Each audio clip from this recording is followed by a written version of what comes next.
it's very important for us to make a decision, make a conscious decision. It helps us to have a flourishing life. This helps us being in relationship with our children, with our partners, at work. Because when we have a lack of boundaries, and they go through your whole life, a lack of boundaries, often your words afterwards go like, oh, I should have, oh. I always talk to my sister that long. She rings me, I don't want to. But the sister doesn't know. She might know, but maybe the boundaries are overstepped. So where do you think boundaries start? If to have our boundaries, where do they start? How old are we? What do you think? Any takers?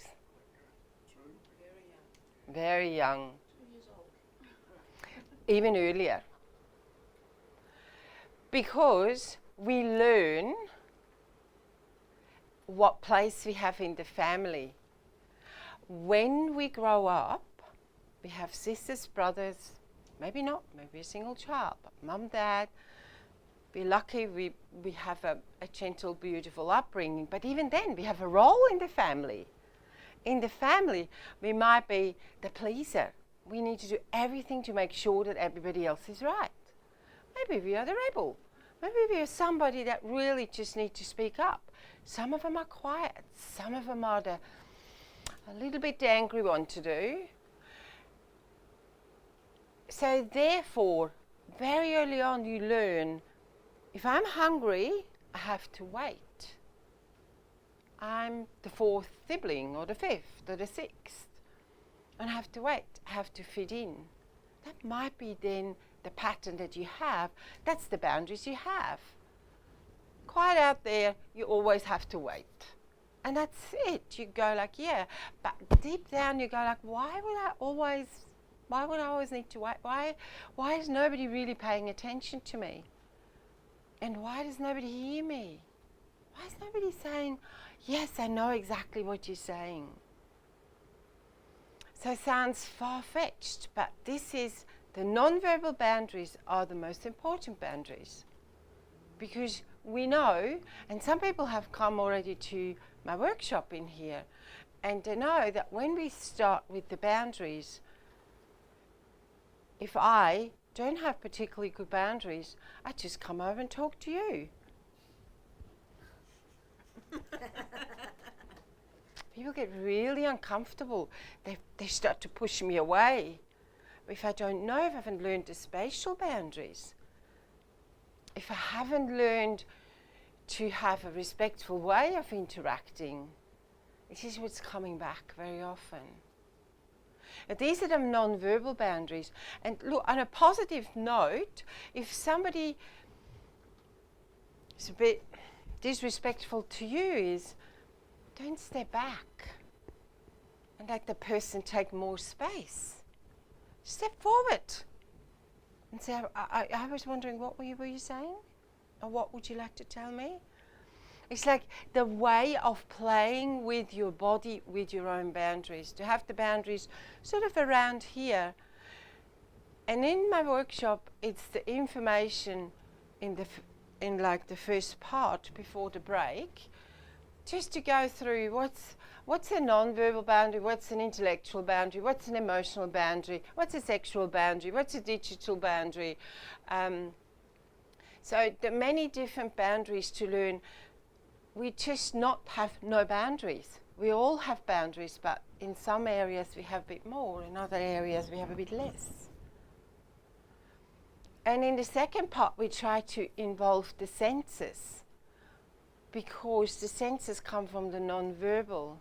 And so when we include the senses, we learn that when we can speak louder, or we speak up or not, or be the body posture, or just the way we involve ourselves sensorially, with our hands, with our mouth, with the hearing, with everything, it helps to understand what we need.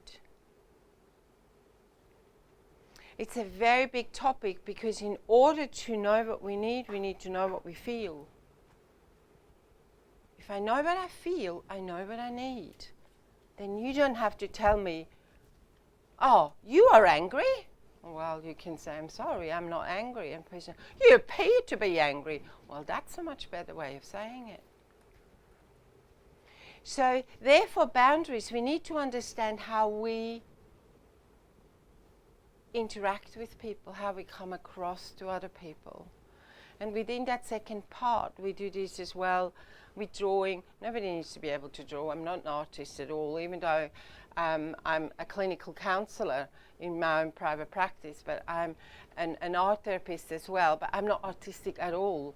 I just try to help people with artistic therapies, like with drawing or with sand play or symbol work, just to see where they stand, because we're not just made from here to here. So the boundary workshops helps just to understand where you stand, what you do, what your patterns are. If you repeat the family pattern at work, if you are the one that does not say no and go like, yeah, do it, but you go home totally overwhelmed. So I just made some notes that I actually don't lose myself here. I wanted to give an example of what we are looking at this as well. We're looking at rigid boundaries, porous boundaries, and healthy boundaries. But we cover sort of through all these different emotions. And when we have rigid boundaries, it's actually somebody that avoids intimacy and close relationships. That's somebody that has a bit of an armor around them. And somebody that has porous boundaries, they actually do everything for anybody else, and to make sure they communicate that, they over-communicate. Both of them want to be loved, both types. They do it because to protect themselves in order to be loved. Healthy boundaries is just respecting somebody else's opinion, and particularly your own opinion.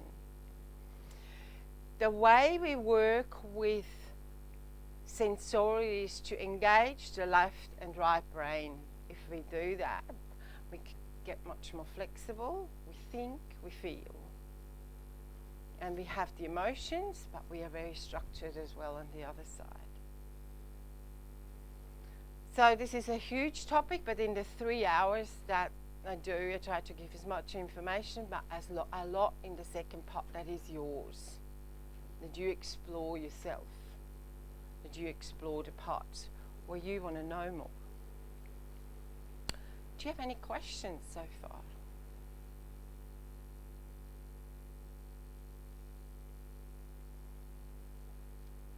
Great.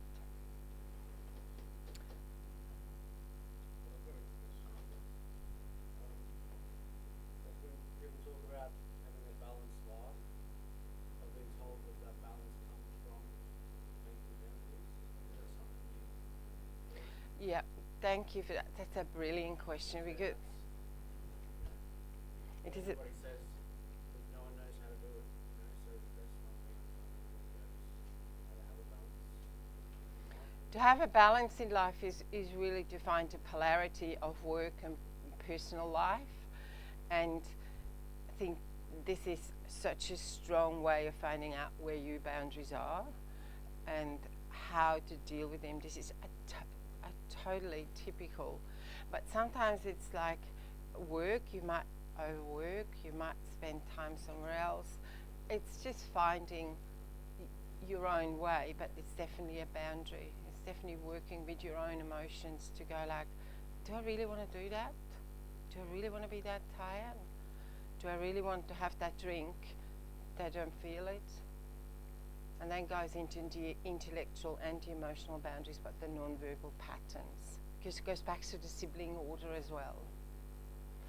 I had the little red book up from Lionel. Thank you again for coming. And yes, it is a big topic, but we will pack it nicely in that 3-hour workshop. Thank you.